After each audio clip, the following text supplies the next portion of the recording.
ملک بھر میں کرونا مزید 59 جانیں لے گیا. اموات کی مجموعی تعداد 12,026 ہو گئی.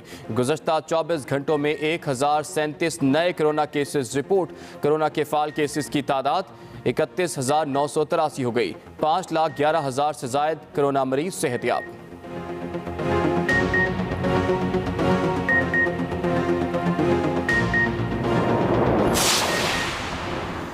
سندھ میں کرونا ویکسین سے متعلق SOPs کی خلاف ورزی. DDO ہیلتھ انیلا قریشی کو معطل کر دیا گیا. ڈاکٹر انیلا کہتی ہیں کہ SOP کی خلاف ورزی نہیں کی. وفاقی وزیر اسد عمر کہتے ہیں کہ سختی سے تاکید کی ہے کہ ویکسین صرف ہیلتھ کیئر ورکرز کو لگائی جائے. شہباز گل نے بھی ٹویٹ کیا, کہا مافیاز کو آج بھی فرنٹ لائن ہیلتھ ورکر سے زیادہ اشرافیہ کی فکر ہے.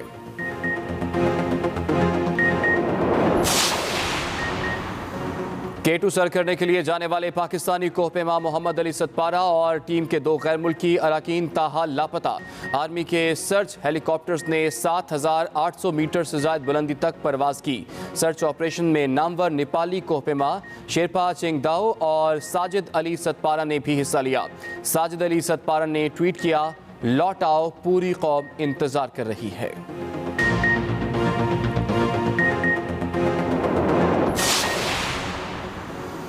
پیپلز پارٹی نے سینٹ الیکشن پر صدارتی آرڈیننس کو آئین اور پارلیمان پر حملہ قرار دے دیا. شرع رحمان بولیں کہ PTI پارلیمنٹ کو آرڈیننس فیکٹری بنا رہی ہے. رضا ربانی بولے یہ آرڈیننس بدنیتی پر مبنی ہے. سپریم کورٹ پر دباؤ ڈالنے کی کوشش اور سینٹ الیکشن کو متنازع بنایا جا رہا ہے. نون لیگ کے احسن اقبال کہتے ہیں کہ آرڈیننس عمران خان کے دوستوں کو نوازنے کا پیکج ہے.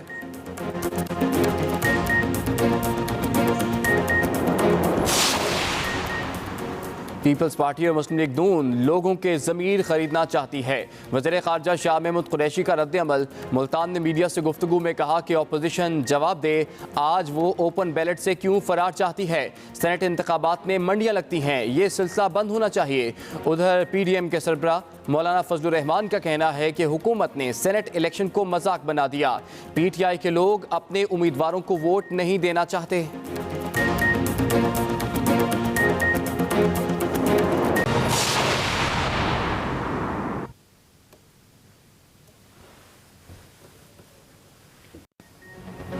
السلام علیکم. ایکسپریس نیوز کے ساتھ میں ہوں عمران سراولہ. ہیڈ لائنز آپ نے ملاحظہ کی. فی الحال کے لیے اتنا ہی. ہر وقت باخبر رہنے کے لیے آپ وزٹ کر سکتے ہیں ہماری ویب سائٹ express.pk. اس کے علاوہ آپ ہمیں فیس بک اور ٹویٹر پر بھی فالو کر سکتے ہیں. تو دیکھتے رہیے ایکسپریس نیوز اور رکھیے ہر خبر پر نظر. Welcome back to Express. اور اب دیکھتے ہیں آپ کا ہمارا پسندیدہ نکلے تیری تلاش میں, جس میں ہم بات کریں گے مستنصر حسین تارڑ صاحب سے ان کے ناول اور سندھ بہتا رہا کے حوالے سے. دیکھتے ہیں نکلے تیری تلاش میں.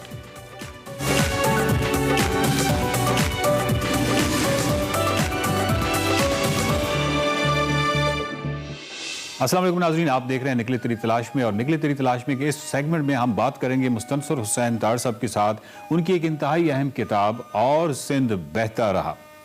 تارڑ صاحب, میرا پہلا سوال یہ ہے کہ سندھ جس کو آپ سنہری سندھ کہتے ہیں, اور اسپیشلی دانش کے حوالے سے دیکھیں تو آپ نے کسی جگہ لکھا ہے کہ سندھ کی سرزمین جو ہے یا سندھ کی سیاحت جو ہے وہ انٹلیکچولی آپ پر بہت زیادہ اثر انداز ہوئی. سندھ کے ساتھ آپ کا تعلق تحریری حوالے سے تو بہت پرانا اور بڑا مضبوط ہے. آپ نے ایک جگہ لکھا کہ سندھ کے ساتھ میری یاریاں بڑی پرانی ہیں. لیکن اور سندھ بہتا رہا اس کتاب کے تناظر میں دیکھیں تو سندھ یاترا کے حوالے سے آپ نے کچھ دیر نہیں کر دی؟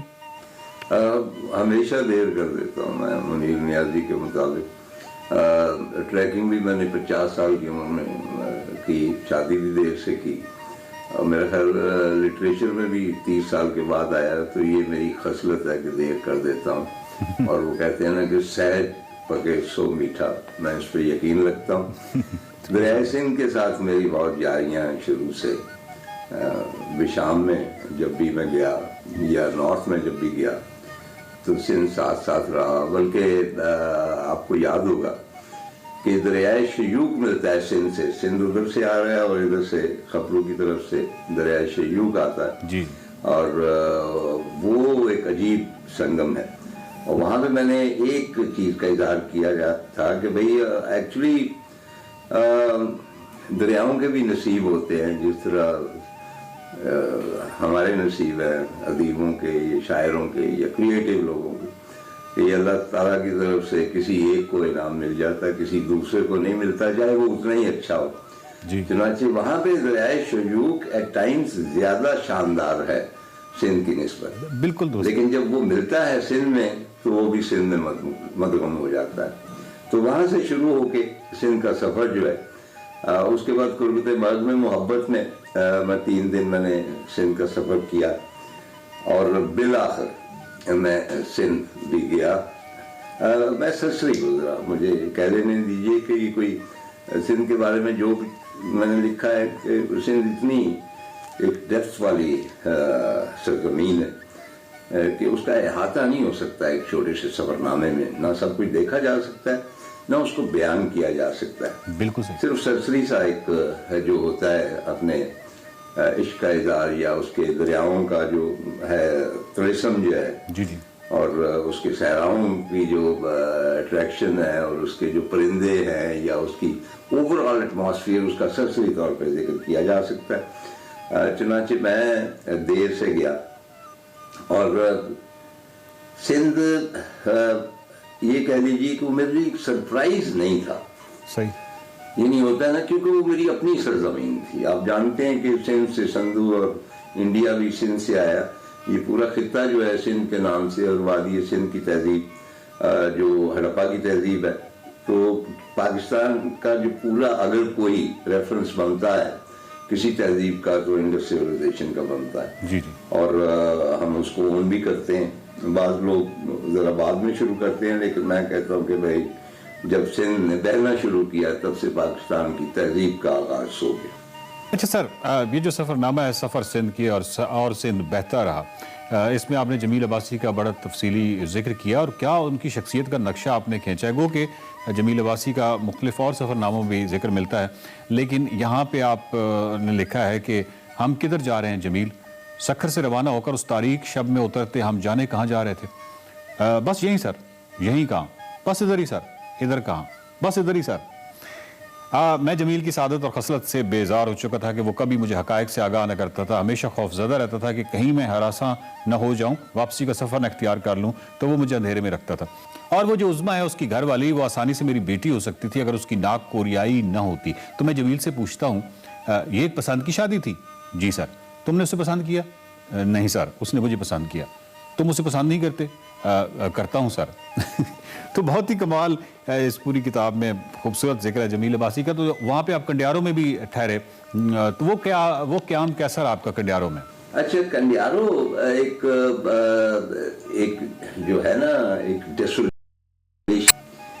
ہم جو شہر کے لوگ ہوتے ہیں ذرا جب کھلی فضاؤں میں جاتے ہیں جی، اور جب ہماری نظریں جو ہیں وہ ان بدی اشیاء سے نہیں ٹکراتی جو حضرت انسان نے بنائی ہیں، تو اس میں ایک وحشت اور ایک ہم ذرا انیزی سا فیل کرتے ہیں. ہمیں عادت ہوتی ہے شہر کے شور کی اور عمارتوں کی. جس طرح پچھلے دنوں دھند بہت تھی لاہور میں، 4-5 روز رہی. تو جب وہ دھند کلیئر ہوئی تو تب مجھے احساس ہوا کہ یہ کتنا بدصورت شہر کیوں ہے. اس لیے کہ وہ جتنی بھی حضرت انسان نے چیزیں بنائی ہیں نا، ان میں خوبصورتی نہیں. وہ کاریں ہوں، بلڈنگیں ہوں، سڑکیں ہوں، کیونکہ دھند میں روٹوش کر دیتی تھی، اس لیے مجھے یہ شہر خوبصورت لگتا تھا. تو اسی طرح کنڈیارو میں جب آپ جاتے ہیں تو وہ کھلی فضائیں اوریجنل.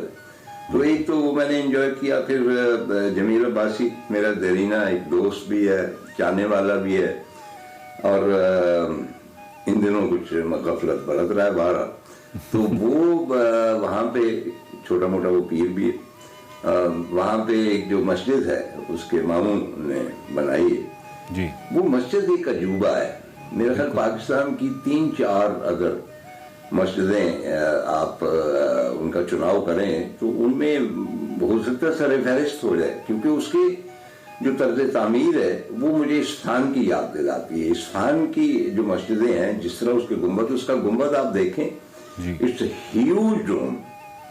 اور اس کو سب سے پرابلم ہی یہ تھی کہ اس گنبد کو نیچے پہلے انہوں نے بلڈ کیا اور اس کے بعد اوپر کس طرح لے جانا. اور پورے پاکستان میں ایک ہی کک کرین ایسا تھا. اور وہ اویلیبل نہیں تھا. لیکن جب اس کے جو مالک کو بتایا گیا کہ ہم نے یہ کام کرنا ہے تو سارے کام چھوڑ کے اس نے سارا کاروبار چھوڑ کے اس نے کہا کہ یہ میرے لیے آنر ہے کہ میں کنیارو کی مسجد کا